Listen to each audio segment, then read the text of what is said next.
आप रोज़े से हैं? क्या आपकी आंखें भी रोज़े से हैं? देखिए, आज चौथा रोज़ा है, हमने खाना छोड़ दिया, हमने पानी छोड़ दिया, लेकिन क्या हमने अपनी आंखों को भी हराम से बचाया? हम कहते हैं हम रोज़े से हैं, मगर हमारी स्क्रीन ये रोज़े से नहीं होती। नेटफ्लिक्स खुला है, यूट्यूब खुला है, रील्स चल रही हैं, ड्रामे चल रहे हैं। क्या कहा क्या जाता है कि जी मैंने रोज़ा रखा हुआ है, तो कोई बात नहीं, रोज़े में जो है ना वो हम जिस ड्रामा में, जिस चीज़ में वाहियात चीज़ ना हो, कोई रोमांटिक चीज़ ना हो, तो वो हम देख सकते हैं, इससे हमारा रोज़ा बचा रहता है। लेकिन सवाल ये है, क्या रोज़ा स्क्रीन के लिए आपने रखा था?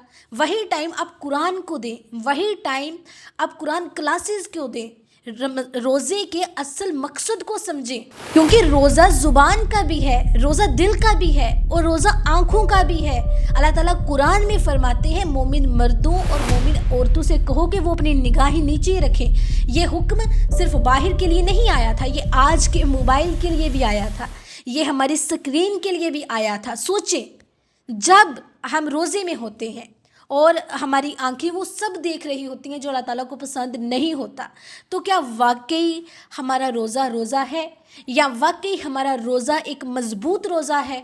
हम कहते हैं हम टाइम पास कर रहे हैं, ड्रामा देख रहे हैं, ड्रामे में कोई वाहियात चीज़ नहीं है, हम टाइम पास कर रहे हैं, मगर वही टाइम पास क़यामत के दिन गवाही देगा। मोहम्मद सल्लल्लाहु अलैहि वसल्लम ने फरमाया कि जो निगाह है ये शैतान के तीरों में से एक तीर है। अंडरस्टैंड? रमज़ान आया था दिल साफ़ करने के लिए, ना कि नई गुनाहों की लिस्ट बनाने के लिए। आज चौथे रोज़े पर खुद से पूछो, क्या मेरी आंख भी रोज़े से है या सिर्फ मेरा पेट भूखा है, यानी कि मैंने जस्ट पेट का रोज़ा रखा है? अगर हमने आंखों को ना बचाया तो हमारे दिल कैसे बचेंगे? जवाब देना।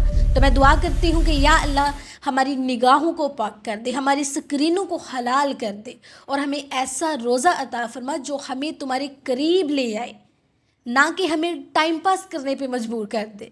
ठीक है? आमीन या रब्बिल आलमीन।